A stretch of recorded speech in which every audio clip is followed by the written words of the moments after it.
साथियों नमस्कार, किसान अकादमी में आपका स्वागत है। और हम एक सीरीज़ जिस पे बात कर रहे हैं क्या खाएं और क्या ना खाएं, भोजन पर कंट्रोल करके, भोजन में कुछ चीज़ों को शामिल करके और कुछ चीज़ों को छोड़ के हम शरीर की अनेक व्याधियों को हम कंट्रोल में कर सकते हैं। आज हम बात करने वाले हैं खांसी के बारे में। खांसी एक बड़ा कॉमन सा एक लक्षण है, इसको मैं रोग तो नहीं कहूँगा, और ये अक्सर कई जो बीमारियाँ हैं उनमें ये उभर कर आ जाता है। और हम भोजन के द्वारा खांसी है इसको हम कम कर सकते हैं, कंट्रोल कर सकते हैं। डॉक्टर की जो राय है, मशवरा है, वो तो आपने लेना ही लेना है, दवा भी लेनी है आपने, लेकिन भोजन और जो दिनचर्या है उसमें क्या बदलाव करके आप इन लक्षणों को कंट्रोल में कर सकते हैं, आज हम इसमें बात करने वाले हैं। साथियों, जो खांसी का रोग है ये बच्चों को, बूढ़ों को, जवान को, किसी को भी हो सकता है। ये किसी स्त्री पुरुष को भी हो सकता है। ये बड़ा साधारण से लगने वाला रोग है। मैं तो बल्कि इसको लक्षण ही कहता हूँ कि ये किसी कोई खास रोग नहीं है, ये अनेक रोगों का लक्षण है।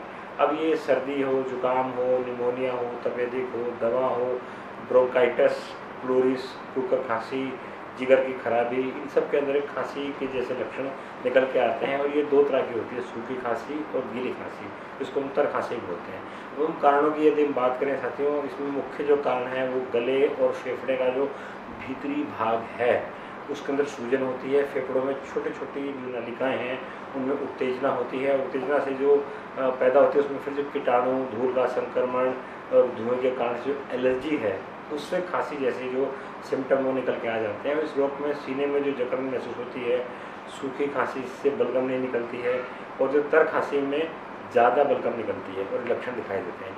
अब बात आती है तो क्या खाएं और क्या ना खाएं। भोजन में चोकर सहित आटे की जो रोटियां हैं वो खानी चाहिए। खाली जो मैदा होता है, हल्की फुल्की जो रोटियां होती हैं, उनको खाने से व्यक्ति को नुकसान ही होता है। भोजन की जो मात्रा है, तो जब आपको खांसी के लक्षण हो गए तो उसमें भोजन को कम कर दें। फिर फलों के अंदर मीठा संतरा है, मौसमी है, पपीता है, चीकू है, केला है, खरबूजा है, अमरूद है, खजूर है, अंजीर है। इनका सेवन करने से जो आपका फेफड़े हैं उसमें थोड़ा सा एक तरावट पहुँचती है और बलगम जो है वो आसानी से छूट जाती है, निकल जाती है।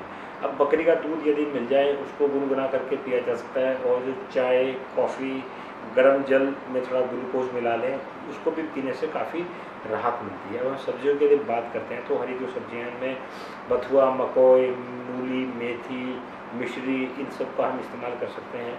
लौंग हम ले सकते हैं, हल्दी का हम अचार खा सकते हैं, शहद है, माल्टा है, दालचीनी है, पालक है, इसका हम सेवन कर सकते हैं। जब भी प्यास लगे तो हमें गर्म गर्म पानी पीना चाहिए, ठंडा पानी नहीं पीना चाहिए।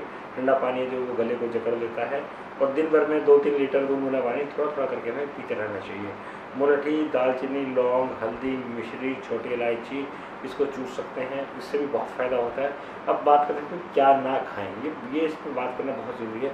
एक तो चावल नहीं खाना है, चावल खाने से भी बहुत ज़्यादा खांसी उठती है। बहुत ज़्यादा मिठाई नहीं खानी, क्योंकि मिठाई में और उसमें बहुत ज़्यादा चीनी की चाशनी होती है, वो गले में लगती है, उससे भी खांसी के अंदर वो खांसी उठती है। घी या तेल, अधिक मिर्च मसालेदार वाली चीज़ें, खट्टी चीज़ें, चटपटी चीज़ें, ये नहीं खानी चाहिए। बर्फ़युक्त ठंडे पेय पदार्थ, शरबत, लस्सी, इनका सेवन नहीं करना चाहिए। फ्रिज और कूलर का पानी नहीं पीना चाहिए। अब साथ ही हम बात करते हैं रोग निवारण में ऐसी दिनचर्या की कौन सी बातें हैं जिनका ध्यान करके हम इस रोग का निवारण कर सकते हैं। जैसे एक तो सुबह शाम घूमने का नियम बनाना चाहिए, ताकि जो ताज़ी हवा है वो फेफड़ों में जाए।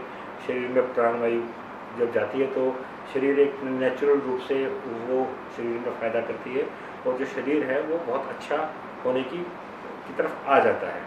नियमित रूप से हल्का जो व्यायाम है वो करें। कब्ज़ की शिकायत है तो उसको लगातार दूर करें।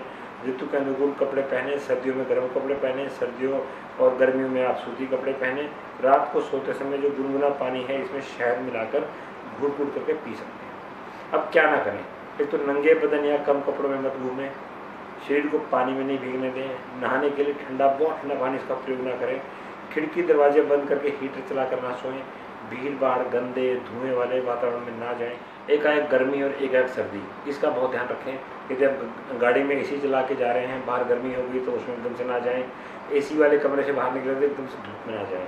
और धूम्रपान है, इसका तो खांसी के साथ में सीधा सीधा लिंक है। धूम्रपान को छोड़ दें। धूम्रपान में कुछ नहीं रखा है, और धूम्रपान से व्यक्ति की सेहत को भी नुकसान होता है, उसको आर्थिक नुकसान भी होता है। तो साथियों, आज हमने बात की खांसी जो लक्षण है विभिन्न रोगों के, इसको कैसे कंट्रोल कर सकते हैं अपने खान पान के द्वारा। और साथियों, आपको ये वीडियो कैसा लगा इसके बारे में आप हमें कमेंट बॉक्स में आकर जानकारी दें।